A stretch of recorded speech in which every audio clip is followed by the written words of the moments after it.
I was reading a friend's post a little while ago, and it was talking about how North Korea, how if they found out you were a Christian, one thing they might do to you is put you in a tank with water, say, up to your forehead, where you could stand on your tippy toes and get some air, and they'd make you stay there, say, 24 hours, and see if you could survive it. And some do, and of course some would not. And we look at that.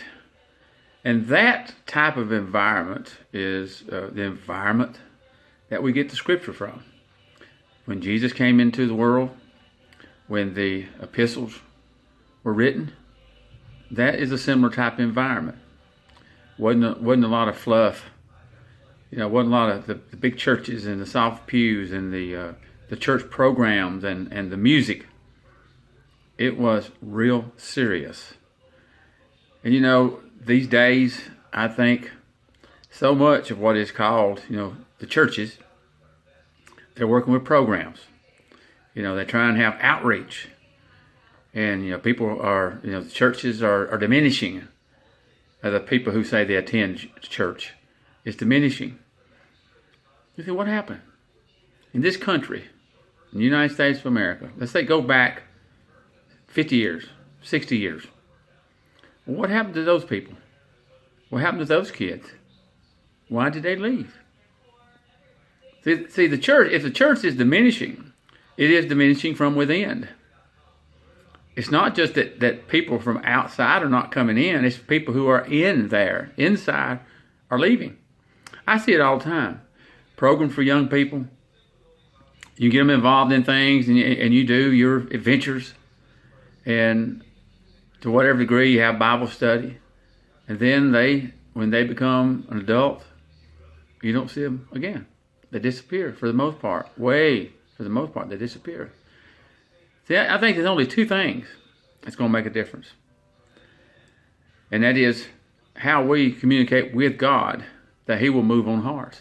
You see, people hear, but they don't hear. They see, but they don't see. It's right here. And if God doesn't move upon the hearts, Jesus makes that clear in the Gospel of John.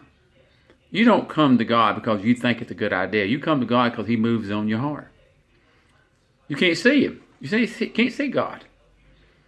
Now, prayer. If we are to reach God for the young people, it's going to be through prayer. And then while we have them there, it's going to be through strong doctrine. Not all this. I don't know. It's almost nonsense. Most teachers, they get a Sunday school book and they read whatever it says and they pass it on, but they're not strong on doctrine. To really be strong, to know the scripture and be strong on doctrine and to stand upon it, upon what God has said, thus saith the Lord, and tell the truth. What does He say? Are you lost? Well, you're lost. When Jesus comes back, He's coming back with a sword in His hand. And there's going to be a day when the books are open. And if your name is not in there, you're going to be cast into the lake of fire. It's not fluffy. It's not a pretty image. Not a pretty image. What are we going to do? Are we going to keep on playing church in our church organizations? Are we going to get to what's important? Is that we cry out to God. That needs to be taught. But it's very seldom taught. Strong doctrine, though you may have a pastor that believes the scripture and will preach, but how strong is the doctrine they preach? How well is it ingrained into the ones who hear it, whether it be Sunday school classes or from the pulpit? There's too much play in church. See, where the rubber meets the road is, what are you going to do if we become an environment like North Korea and some of these other places? Oh, I'd say 90% would fall away instantly. Instantly. Because they go for the fun. They go for the fun. They go for the music. It's all, I don't, it's just, a lot of it, it's just disheartening to see what is called church. It really is.